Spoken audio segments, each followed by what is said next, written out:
everyone. My name is Sandy Fitzpatrick with Hissy Fitz Designs, and I want to talk to you today about a problem that I have occasionally that maybe you have too, and that is thread tension on my sewing machine.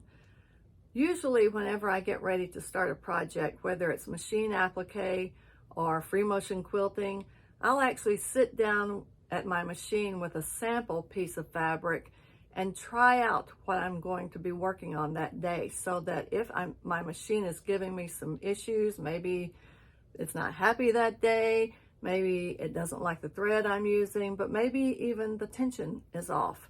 And if that's the case, I'm going to offer you a couple of ideas of what you might be able to do to remedy that problem.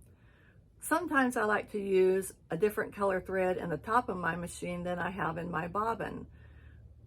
Let's say I have a lighter color thread in the top, but a darker color thread like black in my bobbin. If my tension is off, what can happen is as I begin to sew, I'm going to see some tiny little pokes between the lighter color stitches. And that means that my top tension is off a little bit. And in order to remedy that, you can change the thread tension on your machine. There's a dial on your machine that shows you what number your tension is on. If that's the case and you're seeing those little pokey things coming up between your stitches, you want to lower your top tension. In order to do that, you go to a lower number on your tension area. Looser is lower, so maybe you can remember it that way. If you then try your sample and you're still having an issue of that bobbin thread still popping up, another thing that you might consider is tightening the tension on your bobbin.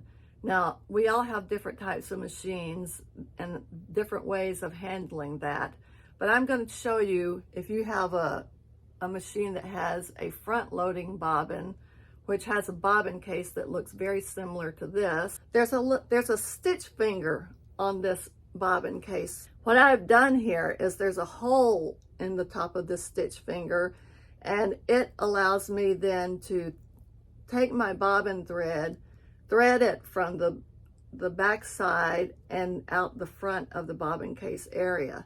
So then it adds an additional little bit of tension on my bobbin case and on my bobbin, so that when I put it back into my machine then and begin to sew, I'm probably not going to have those tension issues anymore. I have a lot of tips like this. I offer this tip and many others in classes that I teach. I actually teach on the Zoom platform. My classes are live. You can join in whenever. I have them scheduled on my website, hissyfitzdesigns.com. You can go there, click on the top tab where it says virtual classes, and it shows you the upcoming classes. I'd love to have you come and join me in a class someday. It's like we're sitting down together in your sewing room. You can ask me questions. I have a lot of answers. I hope to see you in a future class. Join me.